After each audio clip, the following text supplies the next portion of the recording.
نافرمانیاں کرتے تھے وہ کہاں ہیں؟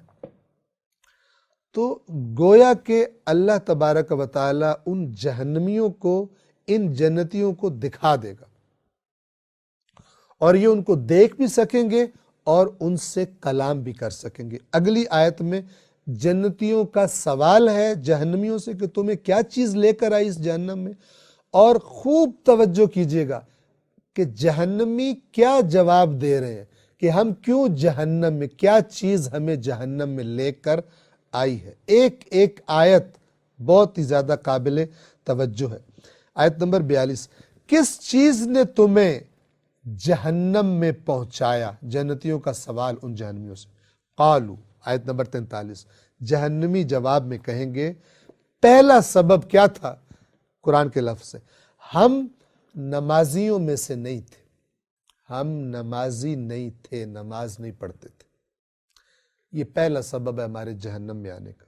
دو بڑے بڑے جرم، 44، اور ہم مسکین کو کھلاتے نہیں تھے، یعنی ہم اپنے معاشرے میں غریبوں مسکینوں کا خیال نہیں رکھتے تھے۔ یہ بہت بڑا جرم ہے، کوئی چھوٹا جرم نہیں ہے۔ ہم میں سے ہر وہ شخص جتنا بھی وہ نیک بنا ہو، اس نے یعنی کوئی مسجد نہ چھوڑی ہو جہاں اس نے نماز نہ پڑھی ہو، لیکن اگر وہ مساکین کا خیال نہیں رکھتا تو یہ قرآن والا اسلام اصلی اسلام،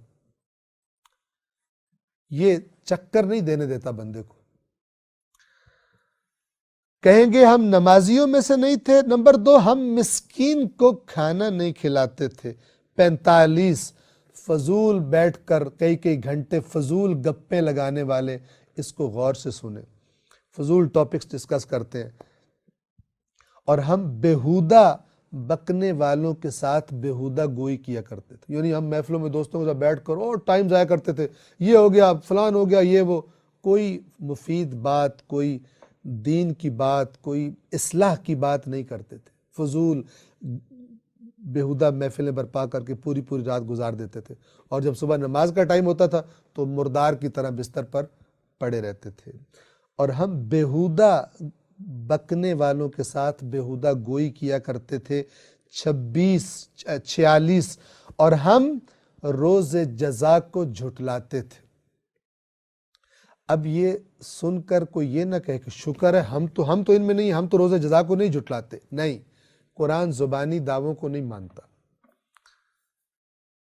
سورہ معون ابھی آخری 30ویں جز میں آئے گی، وہاں اللہ فرماتا ہے رسول آپ نے اس کو دیکھا ہے جو قیامت کو جھٹلاتا ہے، روز جزا کو جھٹلاتا ہے؟ یہ وہ ہے جو یتیم کو دھکے دیتا ہے اور مسکین کو کھانا نہیں کھلاتا۔ یہ قیامت کو نہیں مانتا، میں اللہ تمہیں بتا رہا ہوں، چاہے منہ سے کہتا رہے میں مانتا ہوں یا نہیں مانتا۔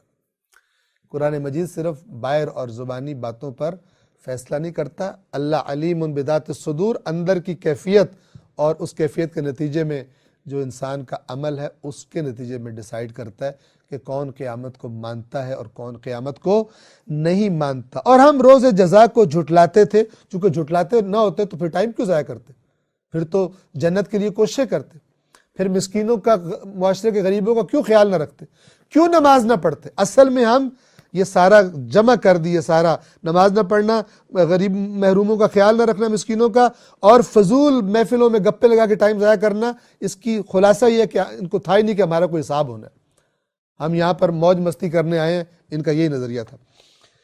47، یہاں تک کہ ہمیں موت آ گئی، اسی طرح ہمارے دن گزرتے رہے یہاں تک کہ ہمیں موت آ گئی۔ اب آیت نمبر 48 میں پھر ایک دفعہ آپ سے درخواست کر رہا ہوں، توجہ کیجئے، اور وہ تمام چیزیں کہ جو اس آیت کے خلاف آئیں، چاہے کوئی حدیث کے نام پر آئے، باطل ہے، باطل ہے، باطل ہے، باطل ہے۔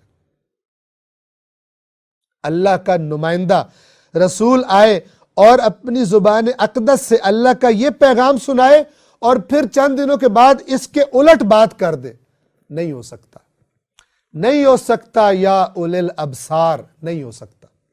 توجہ کیجئے، یہاں تک کہ ہمیں موت آ گئی۔ اب اللہ فرما رہا ہے آیت نمبر 48 میں، تو سفارش، تو شفاعت کرنے والوں کی شفاعت ان لوگوں کو کوئی فائدہ نہیں دے گی۔ خوب توجہ فرمائیں، آیت نمبر 48۔ کس کو شفاعت کام نہیں آ رہی؟ اب ذرا سوچیں اور وہ تصور کریں جو چٹکیوں میں جنت میں پہنچا رہے ہوتے ہیں، ہر قسم کی بے ایمانی کرتے رہو پھر بھی جنت پکی ہے کیونکہ تم پتہ نہیں کیا کرتے ہو۔ بے نماز خبردار، محروم طبقے کا خیال نہ رکھنے والا خبردار، فضول گپوں کی محفلوں میں ٹائم ضائع کرنے والا، ہم سمجھتے ہیں یہ تو مسئلہ ہی کوئی نہیں۔ دوستوں کے ساتھ بیٹھنا، گپ شپ کرنا، ایک معین وقت کے لیے ہنسی مذاق جس میں کوئی غیبت نہ ہو، کوئی تہمت نہ ہو، کوئی فحاشی نہ ہو، کوئی گالی گلوچ نہ ہو، بالکل جائز ہے، بہترین ہے۔ لیکن فضول گھنٹوں بیٹھے رہنا، کسی کی غیبتیں، کسی پہ تہمتیں، نہ کسی کی عزت کا خیال ہے، کیا کیا ڈسکس نہیں کرتے بیٹھ کر، کوئی کسی کی زبان رکتی نہیں ہے کہ کوئی بات تو ایسی ہوگی جس سے اللہ ناراض نہ ہو جائے، نہ، مزہ لینا ہے، صرف ہنسنا ہے اور ہنسانا ہے۔ تو یہ جو تین چیزیں ہیں قرآن فرما رہا ہے، ان کو کتنا بڑا جرم ہے؟ فَمَا تَنْفَعُهُمْ شَفَاعَةُ الشَّافِعِينَ، ان کو شفاعت کرنے والوں کی شفاعت نفع نہیں دے گی۔ قرآن نہیں بدل سکتا چاہے 1000 حدیث آ جائے اس کو بدلنے کے لیے، حدیث نہیں آئے گی، وہ حدیث کے نام پہ کسی نے گھڑا ہوگا، توجہ فرما رہے ہیں، وہ حدیث نہیں ہوتی، مجبوراً کہنا پڑتا ہے حدیث، اس لیے کہ حدیث کی کتابوں میں آ گئی ہے، اس لیے کہ ہو سکتا ہے رسول اللہ سے منسوب کر دی گئی ہو، ائمہ اہل بیت سے منسوب کر دی گئی ہو۔ خلاف قرآن حدیث ہوتی ہی نہیں ہے۔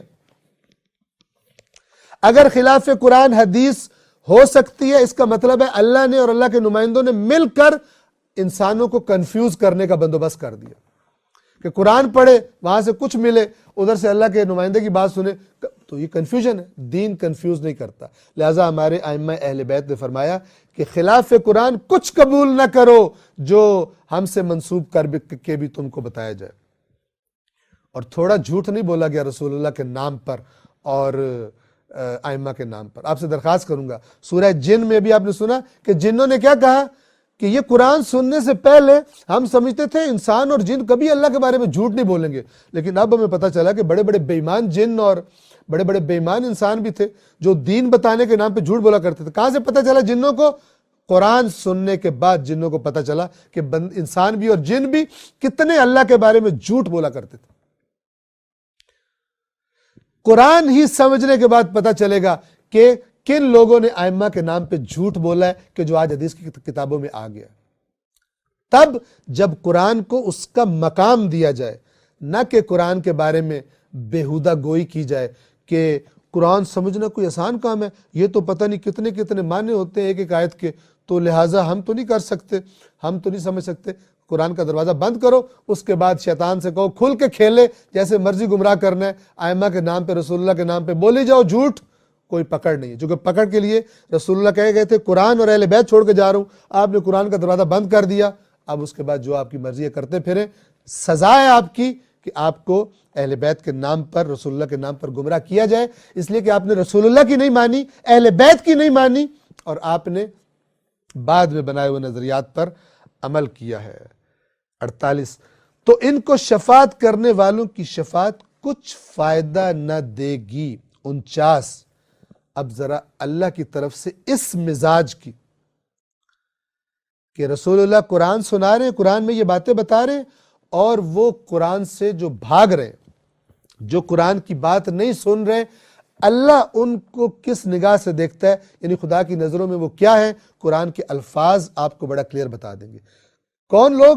جن کو جب قرآن کی آیات سنائی جائے، قیامت تک جس کا بھی یہ مزاج ہے، قرآن کی آیات سے بدکے، چاہے کوئی اسلام کے دائرے میں نہ ہو، مکے کا جیسا کافر ہو، چاہے پیدائشی مسلمان ہو، لیکن جب قرآن سنایا جائے نہ مانے اس کو، کیونکہ یہ آیات قیامت تک ہے۔ یہ بعض لوگوں نے جو ڈھکوسلہ بنایا ہوا ہے، یہ آیات تو مشرکین کے بارے میں آئی تھی، اندر مزاج دیکھو کس بات پر اعتراض کیا جا رہا ہے۔ قرآن کا حصہ اللہ نے اس لیے بنایا تاکہ قیامت تک یہ حرکت کوئی تم نہ کرنا۔ آرام سے کہہ دیتے یہ تو مشرکین مکہ کے لیے نازل ہوئی تھی، یہ تو اہل کتاب کے لیے نازل ہوئی تھی، اور آپ سارے جو میٹھا میٹھا کیک کھاؤ، کڑوا کڑوا سارا کفار اور اہل کتاب کا۔ ایسا نہیں ہے۔ اب انہیں شفاعت کرنے والوں کی شفاعت کچھ فائدہ نہ دے گی۔ 49 اللہ فرما رہا ہے انہیں کیا ہے کہ نصیحت سے منہ موڑ رہے ہیں۔ 50 گویا وہ بدکے ہوئے گدھے، آپ نے کبھی بدکا ہوا گدھا دیکھا؟ ایک تو گدھا اوپر سے بدکا ہوا، یہ